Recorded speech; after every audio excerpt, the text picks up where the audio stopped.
Hi, everyone. My name's Sean, and this is another episode of Science with Sean.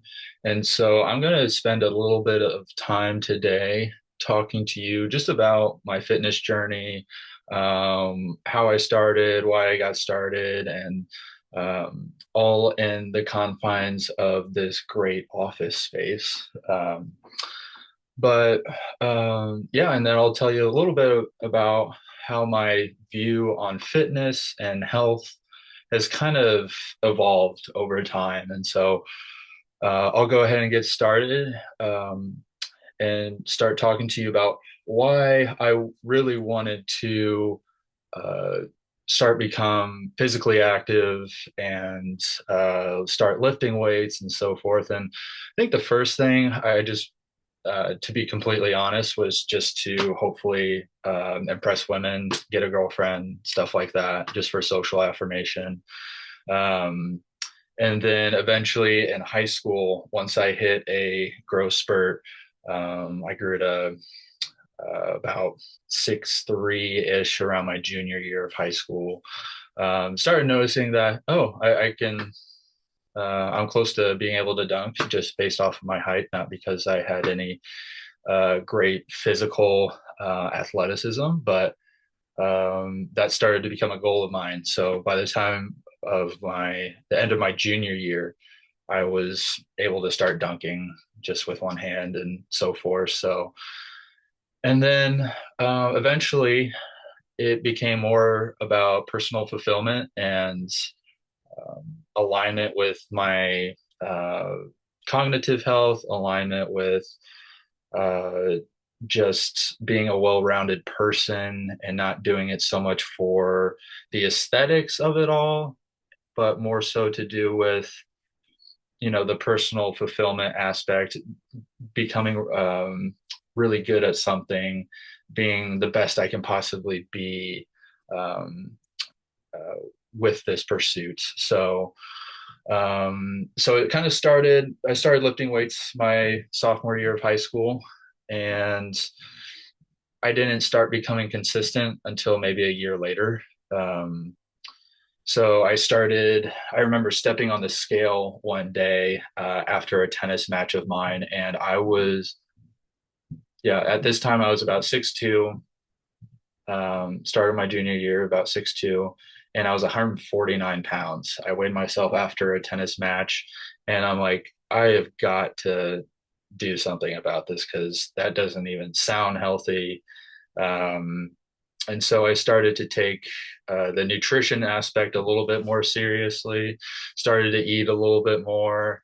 By the time senior year rolls around, I'm now playing on the basketball team, because I grew so much throughout high school and then started to put on some weight. So then I was about 170 pounds or so by the start of my senior year, and about 6'4".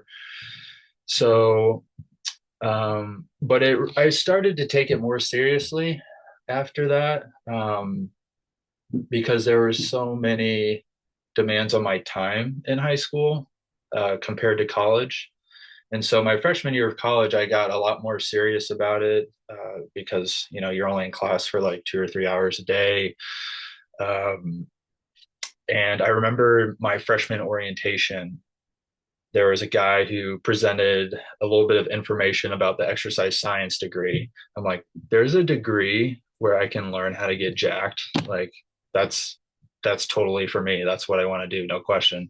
Um, so I was immediately pretty hooked, and I started reading like some research articles on, different squat ranges of motion and how they affect hypertrophy and or muscle growth and stuff like that. So started to get really into the the nuts and the bolts of it all. And so changed my major my sophomore year of college to exercise science, and then started taking a lot of classes in like exercise science and nutrition, and that's been immensely helpful.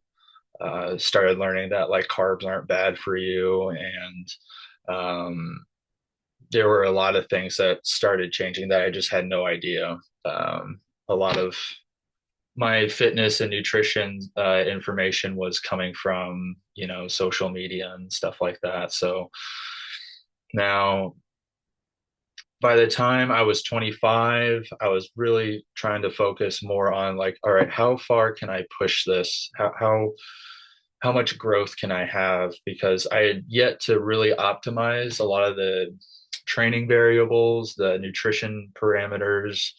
My sleep wasn't always super consistent. So by the time I was 25, I really wanted to see like how much muscle could I put on, how lean could I get.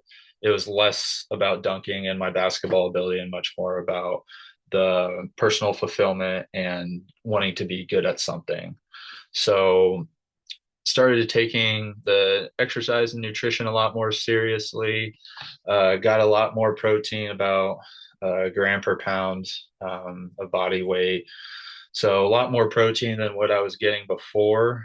Um, I was training each body part at least 2 times a week, and then really prioritizing carbohydrates and getting enough healthy fats in my diet to remain healthy and kind of sustain me. And then I started to realize that I'm not really willing to compromise my fitness goals for a particular job or a particular relationship, a particular person.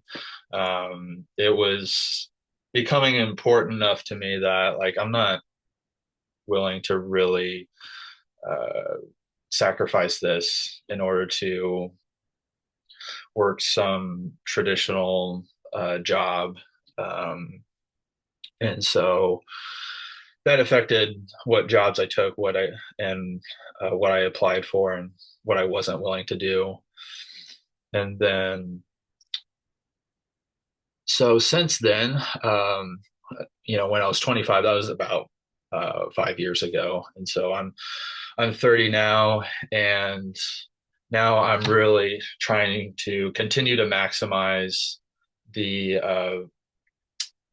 not just the aesthetics, but also just making sure that I'm still strong. I'm not sacrificing, um, not getting too lean that I'm now really weak and have really poor energy, and that's why I elected to not do any bodybuilding competitions, even though I thought about it for a long time. And at different points in my life, I was like, I think I really want to do this. But then there was always new research that I was looking into about how unhealthy it is hormonally.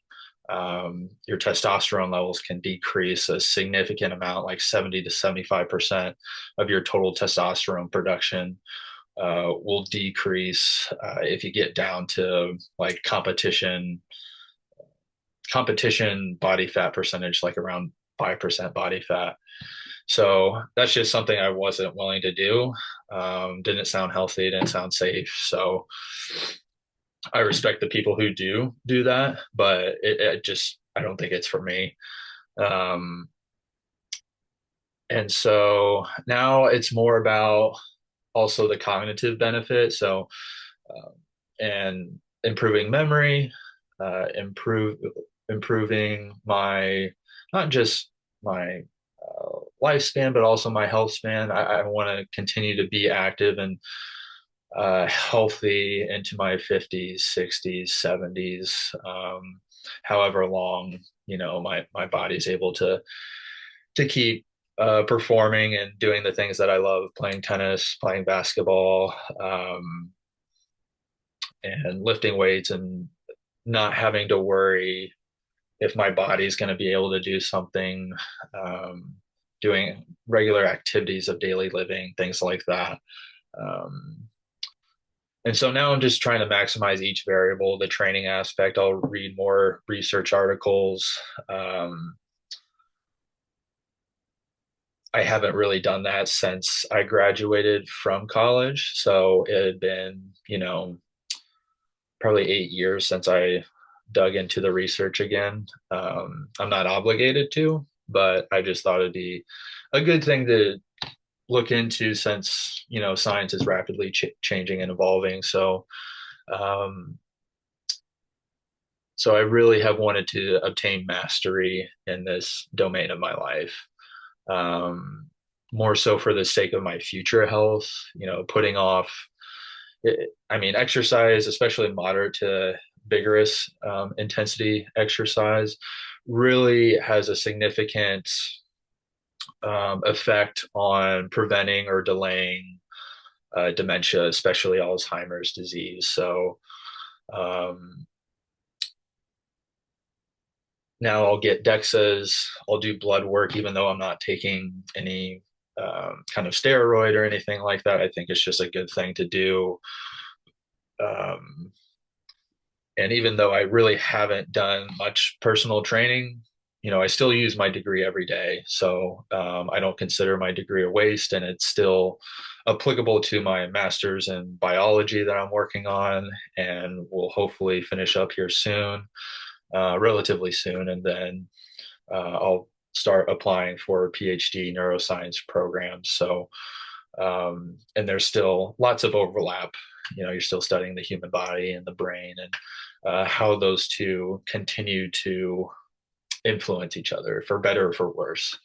So, I think I've really come to appreciate just being able to be good at something, having confidence when I go into the gym has been much higher recently because when I first started, I had no idea what I was doing. Like, I don't know what exercises to do. I would just do all the machines one or two times through.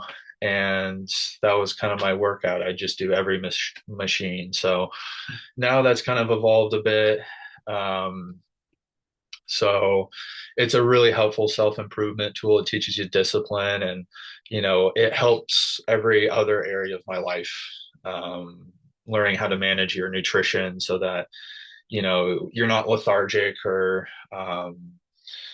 your physical ability is not limiting you at work or, just a lot of different things like that. Um, and I really didn't think about, how long it was going to take when I first started out on this. Like, I was just obsessed. I was intrinsically motivated. I wanted to learn it all. And I just started trying things. I made a lot of mistakes on the way. And like anyone who's starting out in fitness is going to make a lot of mistakes on the way. Um, and so one of the most important things that I've learned is like, don't worry about the perfect workout, getting a perfect workout in, just work out consistently. Like, that's the biggest thing in terms of training. Train each body part at least 2 times a week. Um, Unless you're just starting off, then 1 time a week is perfectly fine. Um, but then if you want to optimize your results, eventually moving from 1 time a week to 2 or 3 times per week per body part is probably ideal. Um, and then optimizing protein intake to about zero point 0.8 grams per pound of body weight up to maybe a gram per pound. And then making carbohydrates the next priority so that you can participate in high intensity exercise. It'll really help you out with the higher intensity stuff. And then, making sleep a greater priority, not staying up super late, not, going out all night, not letting alcohol become a big thing in my life because I knew it would influence the fitness aspect and stuff. So, I mean, I hope that's informative. I hope that's helpful. You know, I still don't get everything perfect. I don't worry about doing everything absolutely right, but it's been so fun to get back into shape, become really good at something, and learn how to still have a mindset of continual improvement. So I'm always looking for new ways to improve, whether that be the exercise variable or the nutrition or sleep. So, um, yeah. Yeah, if you found this enjoyable, I can do more on the fitness topics and appreciate you listening. Subscribe if you find this helpful. Really means a lot to me if you do subscribe and or even watch the video. So thank you guys, and I'll see you on the next episode.